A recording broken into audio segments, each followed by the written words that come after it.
am Ian Rico, the president of United Fraternities and Sororities of Panay and a member of the Tau Gamma Phi Triskelion Grand Fraternity.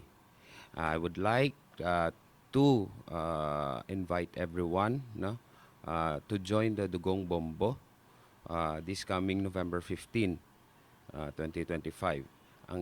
This project is beneficial not only for those for those who needed blood, but also for the future use for the people all over